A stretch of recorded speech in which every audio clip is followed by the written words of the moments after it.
Hello students, আমি প্রীতি ma'am জ্ঞানজ্যোতি coaching সেন্টারের পক্ষ থেকে তোমাদের সকলকে জানাই আরও একবার স্বাগত। তো আজকে আমি তোমাদের সেকেন্ড সেমিস্টার মেজর এডুকেশনের যে একটি টপিক নিয়ে চলে এসেছি। তো তোমরা দেখো স্ক্রিনে সামাজিক গোষ্ঠীর বৈশিষ্ট্যগুলি কী কী। ঠিক আছে, সামাজিক গোষ্ঠীর বৈশিষ্ট্য নিয়ে আজকে তোমাদের সঙ্গে আলোচনা করব। তো আগের ভিডিওতে আমি সামাজিক গোষ্ঠী বলতে কী বোঝো বা সামাজিক গোষ্ঠীর বিভিন্ন সংজ্ঞা নিয়ে কিন্তু আলোচনা করেছি। তোমরা চাইলে ভিডিওটি দেখে আসতে পারো। এবং আজকের আমার আলোচনার বিষয় হচ্ছে সামাজিক গোষ্ঠীর বৈশিষ্ট্য। তো চলো দেরি না করে আলোচনা শুরু করছি।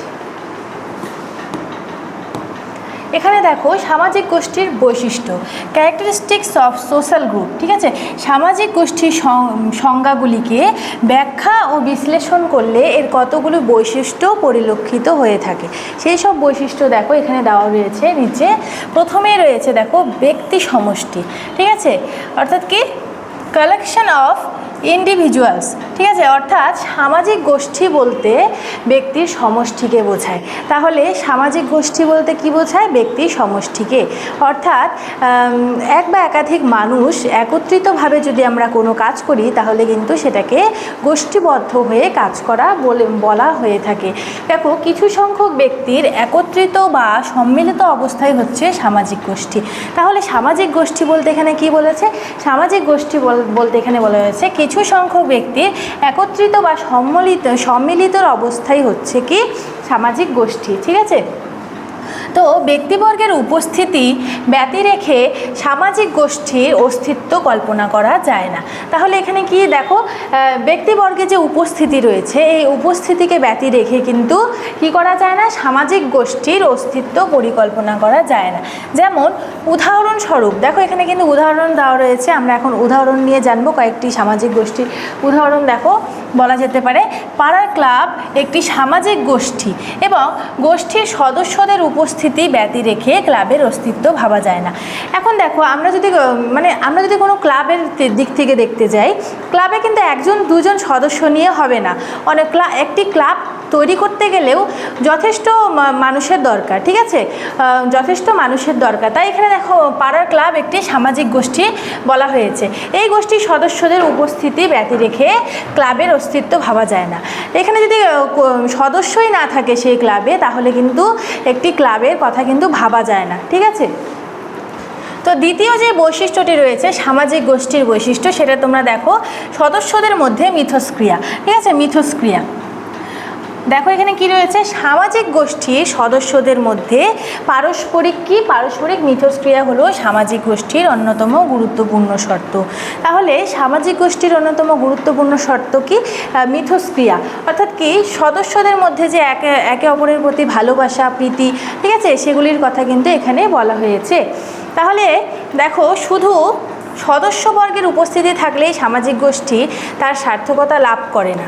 ঠিক আছে, শুধুমাত্র যে সদস্য থাকলেই যে একটি সামাজিক গোষ্ঠী তার সার্থকতা লাভ করবে সেটা কিন্তু না, সেটা কিন্তু কখনোই না।